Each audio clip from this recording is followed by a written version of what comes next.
श्रद्धा पूर्वा सर्वधर्मा, श्रद्धा पूर्वा सर्वधर्मा मनोरथा फलप्रदा, मनोरथ फलप्रदा।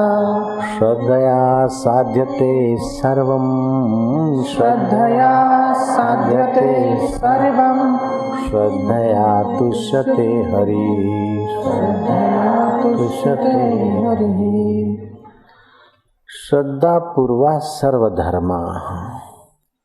सर्वधर्म कर्म के मूल में श्रद्धा है। श्रद्धा के बिना किया हुआ पुण्य कर्म कोई महत्व नहीं रखता है। श्रद्धा के बिना किया हुआ कोई शुभ कर्म श्रद्धा से फल देता है। श्रद्धा पूर्वा सर्वधर्मा मनोरथा फलप्रदा। वो मनोरथ मन वांछित फल देने वाली श्रद्धा। श्रद्धया साध्यते सर्वम, श्रद्धा से सब साध्य हो जाता है। और श्रद्धया तुष्यते हरि, श्रद्धा से ही भगवान हरि संतुष्ट होते हैं। प्रभु तुम्हारे भोग से, वस्त्रों से, अलंकार से भगवान नहीं खरीदे जाएंगे, लेकिन तुम्हारे रूखे सूखे रोटी भी हो और श्रद्धा मिली हो तो भगवान तुम्हारे पीछे पीछे चलने को तैयार। भगवान, शास्त्र, गुरु और मंत्र, इसमें जितनी श्रद्धा उतना फायदा। वही के वही महापुरुष हैं। एक श्रद्धालु उनको देखकर गदगद हो जाता है और दूसरा समझता है कि तो पैसेंजर है मेरे तो उसको तो पैसेंजर जैसे ही दिखते हो महापुरुष, और श्रद्धालु को भगवान तुल्य दिखते और उसे वो फायदा होता है। तो जिनके प्रति श्रद्धा है, हमारी कितनी श्रद्धा है उसकी पहचान क्या, कि हम उनके आदेश आज्ञा कितनी मानते। भगवान के प्रति श्रद्धा है तो भगवान की बात कितनी मानते हैं। शास्त्र के प्रति श्रद्धा है तो शास्त्र की बात कितनी मानते हैं। गुरु के प्रति श्रद्धा है तो गुरु की बात कितनी मानते हैं। हम जितने अंश में उनकी बात तत्परता से मानते, उतने ही अंश में हमारे को श्रद्धे के तरफ से लाभ होता है। लोग बोलते हैं क्या करें महाराज, कुछ प्रगति नहीं होती, आध्यात्मिक जगत में शीघ्र प्रगति हो, जल्दी हो जाए, ऐसा कई लोग बोलते हैं। लेकिन जल्दी होने के लिए आपकी श्रद्धा 100 डिग्री की चाहिए। और श्रद्धा एक ऐसा चिगम है कि भटता घटता रहता रहे, दिखेगी श्रद्धा। 10% श्रद्धा होगी तभी भी लगेगा मेरे में तो श्रद्धा है। 5% होगी तभी भी श्रद्धा दिखेगी। और 10 वाली 10 ही रहती है, ऐसा नहीं, कभी 15 भी बन जाती और कभी 5 भी हो जाती। पानी 80 डिग्री पे हो फिर भी उखलता नहीं, 90 डिग्री पे हो, गर्म तो काफी हो गया, 99 डिग्री पे हो तो अब उसको छोड़ दिया तो 98 हो जाएगा, 7 हो जाएगा, लगे रहे तो 100 डिग्री होगा तो उखलेगा। ऐसे ही श्रद्धा जब 100% जोर पकड़ती है उसी वक्त काम हो जाता है, उसी वक्त, फिर देर नहीं लगती। कृष्ण कहते हैं श्रद्धावान लभते ज्ञानम तत्परः संयते इंद्रिय। ज्ञानम लब्ध्वा पराम शांति मचिरेणादि गच्छति। श्रद्धालु ज्ञान को उपलब्ध होता है और ज्ञान मिलने पर परम शांति का एहसास करता है। मचिरेणादि गच्छति, उसी समय। ऐसा नहीं कि ज्ञान अभी हुआ और मुक्ति मरने के बाद होगी, नहीं। तो श्रद्धावान लभते ज्ञानम, फिर क्या है, तत्पर संयते इंद्रिय। वो श्रद्धालु है तो वो श्रद्धे के वचनों में तत्पर भी होगा और इंद्रिय संयम भी होगा। एक प्रसिद्ध वक्ता बोलते हैं मेरे को गांधी जी के प्रति तो श्रद्धा है, लेकिन गांधी जी के विचारों से मैं सहमत नहीं हूँ। तो क्या खाक है गांधी जी के प्रति श्रद्धा? मैं कृष्ण को तो मानता हूँ लेकिन गीता को नहीं मानता हूँ। मैं बापू जी को तो मानता हूँ लेकिन बापू जी के सत्संग को नहीं मानता हूँ।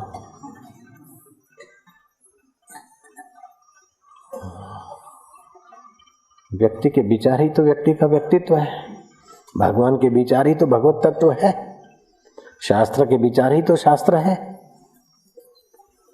तो शास्त्र, भगवान, इष्ट देव, उनमें जितनी जिसकी श्रद्धा होती है, उतनी तत्परता होती है, उतना संयम होता है, उतना उसे लाभ होता है।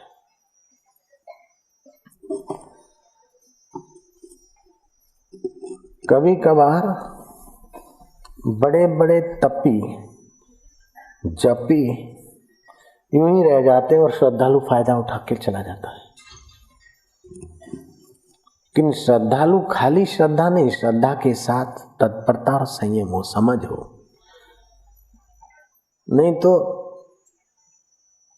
वन वे ट्रैफिक की श्रद्धा है और तत्परता नहीं, संयम नहीं, तो गड़बड़ भी हो जाती।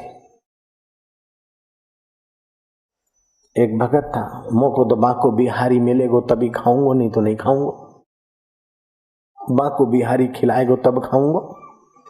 एक दिन उपवास किया, दूसरा दिन उपवास किया, तीसरा दिन उपवास किया, और रात को भूखे तो नींद आवे नहीं, जल्दी उठ के यमुना जी में नहाने जाए।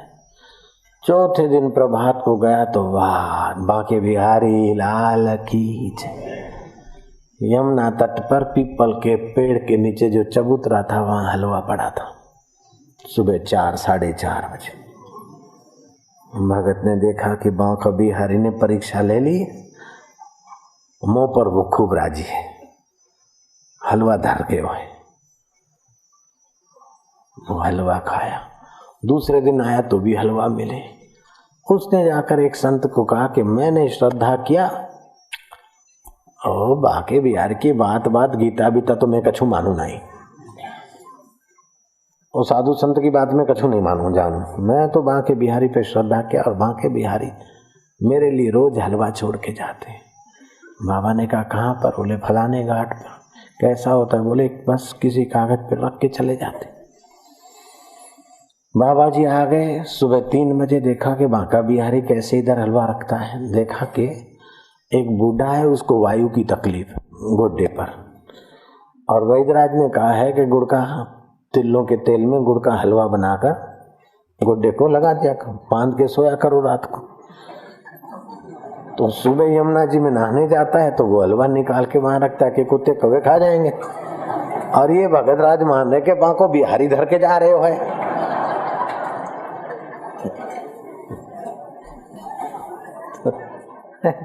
है तो कुछ और हो रहे है। तो श्रद्धा श्रद्धे के ज्ञान को उभारेगी, श्रद्धा श्रद्धे की अनुभूति अपनी अनुभूति एक कर देगी। भगवान ज्ञानी है कि अज्ञानी है? भगवान ज्ञानी है तो श्रद्धालु में भी ज्ञान आएगा। भगवान सलेप है कि निर्लेप है? भगवान निर्लेप है तो श्रद्धालु में भी निर्लेपता आएगी। तो श्रद्धे के गुण श्रद्धालु में आते हैं, वो संयम और तत्परता से।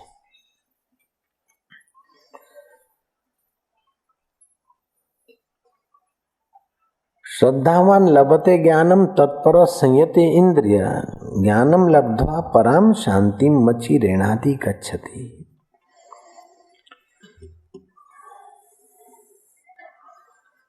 ज्ञान प्राप्त करने से जो जितेंद्रिय तथा साधना परायण है, ऐसा श्रद्धावान मनुष्य ज्ञान को प्राप्त होता है, और ज्ञान को प्राप्त होकर वह तत्काल परम शांति को प्राप्त हो जाता है। भक्तों का परिश्रम, भगवान की कृपा, भगवान की भक्ति में, दर्शन में भक्त का आग्रह नहीं रहता, पक्षपात नहीं रहता। भगवान दयालु भी हैं और न्यायकारी भी है। जो दया करता है वो न्याय कैसे करेगा? वो खून केस है। अब मैं दया करूंगा तो छोड़ दूंगा और न्याय करूंगा तो उसको टिप दे दूंगा, सजा दूंगा। लेकिन भगवान में ये दोनों गुण एक साथ रहते हैं।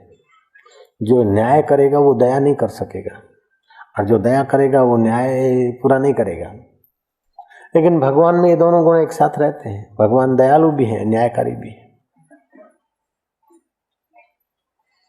भगवान न्यायकारी भी है और पक्षपाती भी है। जो न्यायकारी है वो पक्षपाती कैसे, और जो पक्षपाती वो न्यायकारी कैसे? लेकिन भगवान में दोनों विरुद्ध धर्म भी रहते हैं। अगर भगवान भक्त का पक्षपात नहीं करे तो भक्ति संप्रदाय चलेगा कैसे? कौन भक्ति करे, क्यों भक्ति करे?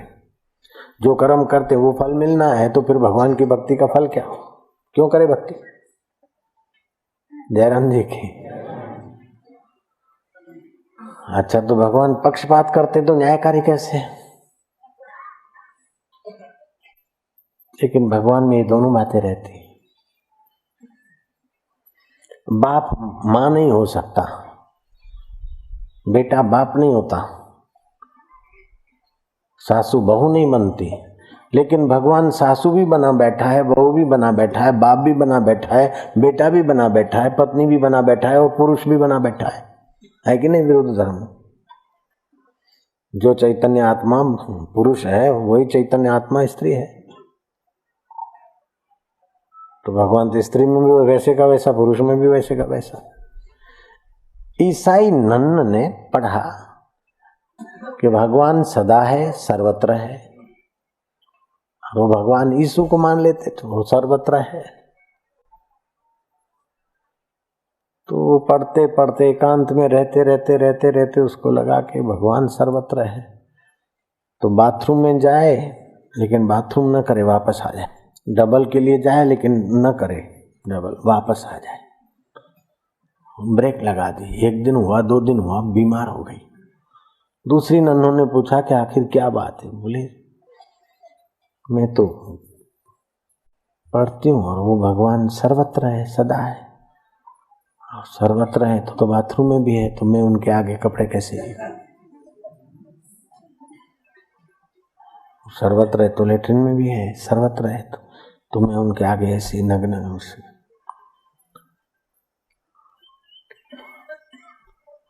अरे जो सर्वत्र है तो तेरे भीतर भी है, बाहर भी है, वो सामान्य सत्ता है।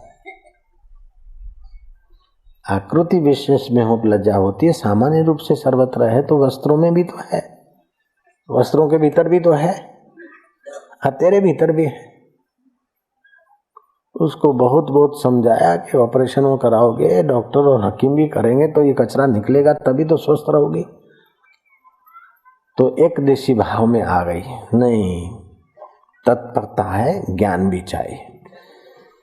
बोले भगवान बापूजी सर्वत्र हैं तो फिर हम धरती पर थूकते, ये करते वो करते। एक ने तो मेरे से पूछा कि भगवान सर्वत्र है में क्या है? तो बोले मैं नाक साफ करता हूं तो लींट कहां फेंकूं?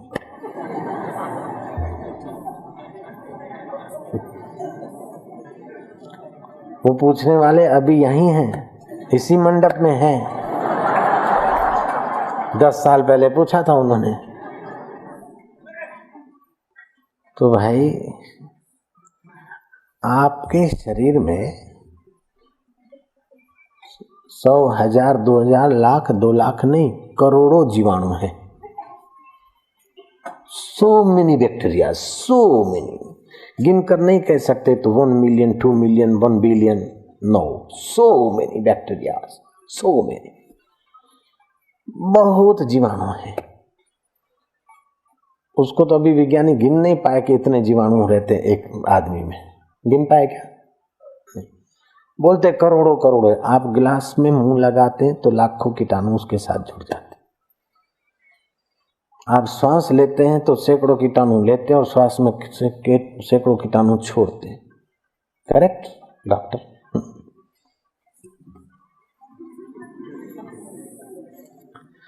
तो वो कीटाणु खाते भी हैं तभी जीते हैं। जो खाते हैं तो वो निकालते भी होंगे। जयराम जी की। जो खाते हैं तो निकालते भी होंगे, समझ गए ना? भले उनके माप का निकालते होंगे, सिंगल डबल, लेकिन करते होंगे। तो इतने इतने करोड़ों कीटाणु तुम्हारे अंदर रहते हैं और खाते हैं, पीते हैं, तो सब कुछ करते होंगे। फिर भी उनके खाने पीने और उनका मसाला निकलने से आप अपवित्र नहीं हो जाते, क्योंकि वो आपके अंदर ही है सब। आप अशुद्ध नहीं होते उनके खाने पीने से। जब भी वो निकालते होंगे उस समय आप अपवित्र हो गए, ऐसा कभी महसूस हुआ क्या? वो तो बार बार खाते और बार बार निकलता होगा, जैसे तो कुछ सिस्टम होगा। तो फिर भी आप अपने को अपवित्र, उनके कारण अपवित्र महसूस नहीं करते, क्योंकि वो आपके अंतर्गत है। तो जैसे आपकी बॉडी की सीमा 5.5 फुट, उसमें ये करोड़ों कीटाणु, उससे भी ज्यादा विराट, आपसे तो विराट बहुत बड़ा है। तो विराट इतना बड़ा है कि विराट के आगे, तुम्हारे आगे जितने कीटाणु माना रखते हैं, उतनी भी विराट के आगे तुम्हारा शरीर माना नहीं रखता है। तो तुम्हारे नाक की लींट का बोझा उसको कैसे लगेगा, और तुम्हारे सिंगल डबल का असर क्या होगा उधर? फाइन।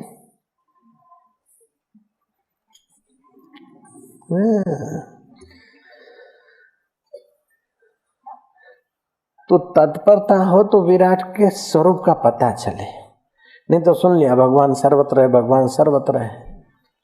एक सूरत का भगत था, पहले पहले ऐसे किसी के भगत के साथ आ गया था। बोले बापूजी भगवान बड्डामा छे हूँ मानतो ज नथी। मैं कीधुं केम भाई, शू थयुं तने, शू तकलीफ पड़ी? सूरत वाला था तब वो ट बोलता, जो भगवान बड्डामा होय तो। मैं कीधुं पछी तो એટલે પછી શું? લોકો લાખો રૂપિયાની હેરફેર કરે છે, એને કોઈ માન પકડતું નથી। અને એક ગરીબ માણસે, પેલો કચરા વીણવા વાળાએ કોઈની ચંપલ ચોરાવી, તો પછી એના ઉપર 3 માણસનો માર પડ્યો। જો ભગવાન બड्डाમાં હોય તો એની અંદર બી ભગવાન છે, તો એ ભગવાન, એની અંદરનો ભગવાન પેલા 3ને કેમ ના મારે? મેં क्या धन्य धन्य अवतार, धन्य। भगवान सब में है ये मैं नहीं मानता हूं। मैं क्या, क्यों? बोले एक भिखारी ने किसी की चप्पल चुरा ली, तो देख लिया तो 3 आदमी उसको मार रहे। अगर भगवान सर्वत्र हो तो फिर 3 आदमी उसको क्यों मारते हैं?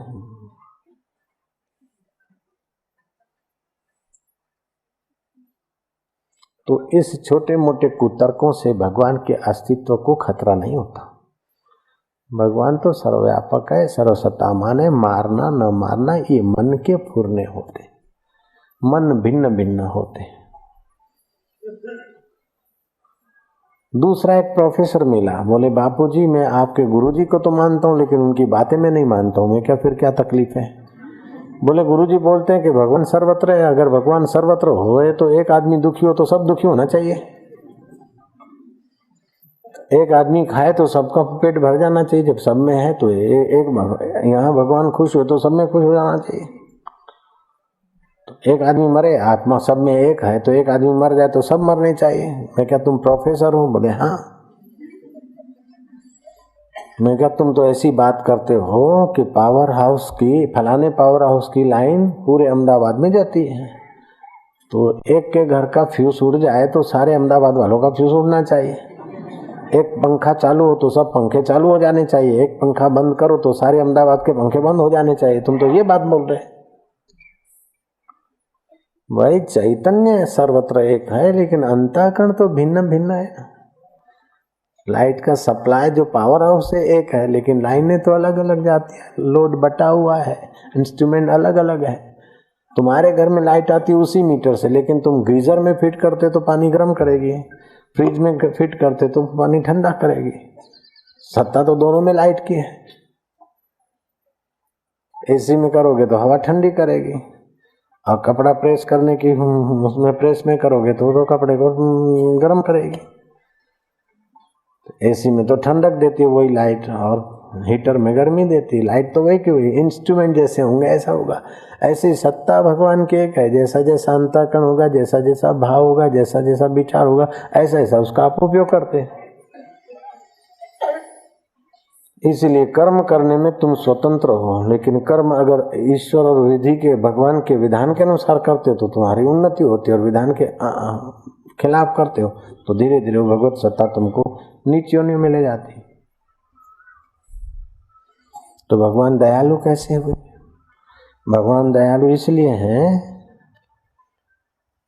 कि उसने सूर्य बनाया, चंदा बनाया, धरती बनाई, हवाएं बनाई, पानी बनाया, ये सब कुछ तुम्हारे लिए बनाया। ये दया है उनकी।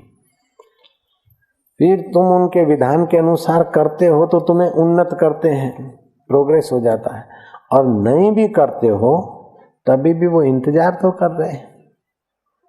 एक आदमी ने बोला कि देखो भगवान अगर सर्व समर्थ है, सब में है, तो भगवान ने ऐसी व्यवस्था क्यों नहीं किया कि कोई आदमी झूठ बोले तो उसका जीभ कट जाए, कहीं बुरी नजर डाले तो उसकी आंखें अंधी हो जाए, किसी की चोरी करे तो उसका हाथ पैरालाइज हो जाए। ऐसा भगवान ने क्यों नहीं करा? ऐसा करते तो दुनिया बड़ी अच्छी रहती। कोई क्रिमिनल नहीं होता।